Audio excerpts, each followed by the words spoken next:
Alright, I'm back. Got another video to put out. A while back, one of my first videos, I made this potter's wheel out of a drill press from Harbor Freight. I'll put a link in the description to link to that video in case you want to see how I made it. It's not the best potter's wheel out there, but for the price I don't think you can beat it.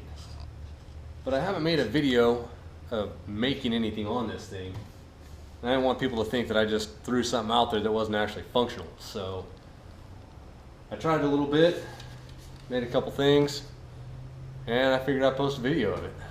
So a little bit earlier I was wedging some clay out. Figured we'd get this clay a final wedge. So to finish off wedging clay, here's what we got here. And you can see a nice little wedge shape to it, kind of rolled out. It's just supposed to see a spiral over here. We'll finish it up. Now it's wedged. So let's get this piece of clay on the wheel.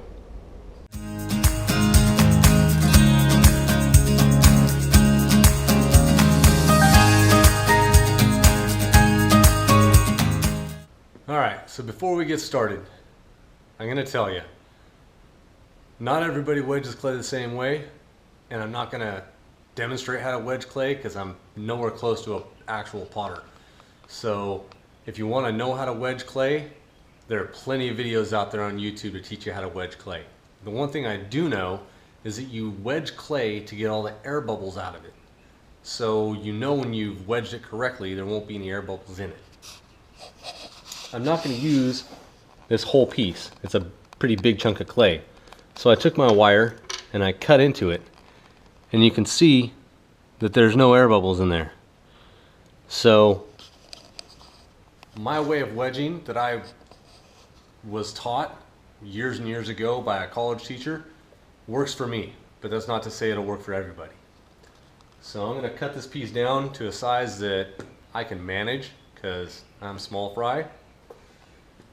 And we'll get this going. Let's see if I can get this centered. The table is a little wobbly, so it's a little bit of a struggle, but we'll get it.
Feeling the consistency of the wall. Clay seems to have some tougher parts in it, so it's starting to get a little off center. But so far, I mean, hey, there's a bowl. As far as the type of clay, I forget exactly what type it is. I didn't look on the bag before I threw the bag away, but I was looking for a really white clay, cone 10, like a porcelain style clay. I know it's a little bit harder to turn cone 10 porcelain, but my hands are fairly strong and I've done it before, so I figured I'd give it a shot again, see how good I could do. So it's you'll see me holding on to the wheel too, because this thing only turns down so far, and I don't have a foot pedal to control it and turn it off. So it's a little bit of a struggle here and there, but let's see if we can get this finished up a little bit.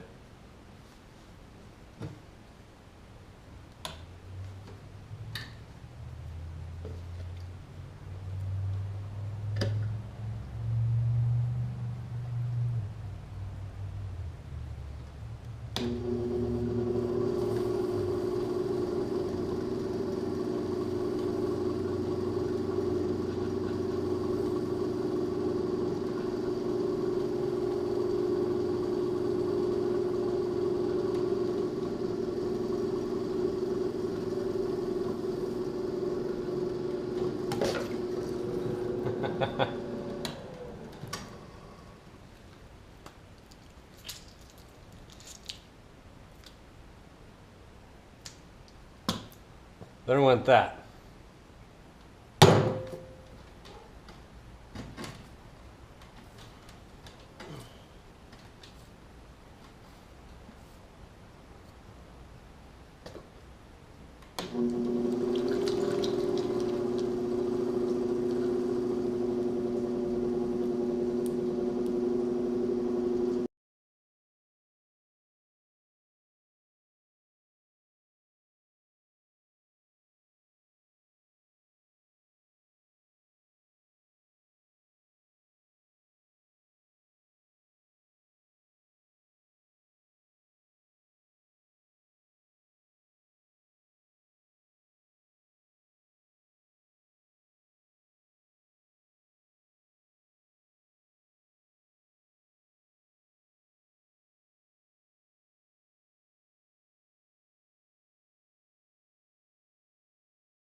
Well, there's a better one.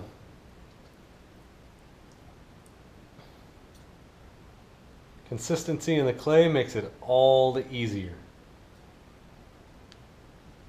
Kind of sucks having to hold on to the wheel to slow it down with my hand. That's my brake, because I have no foot pedal. I have no real control over how fast or slow the wheel goes. It's turned all the way down, but I don't know what the RPM is, so that's how I control the speed. And then it leaves to my other hand to make the bowl or finish the bowl. But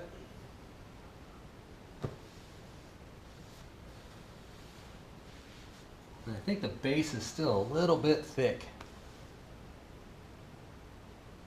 Let's say the base is a little thick, but I'll flip it over and we'll deal with that later.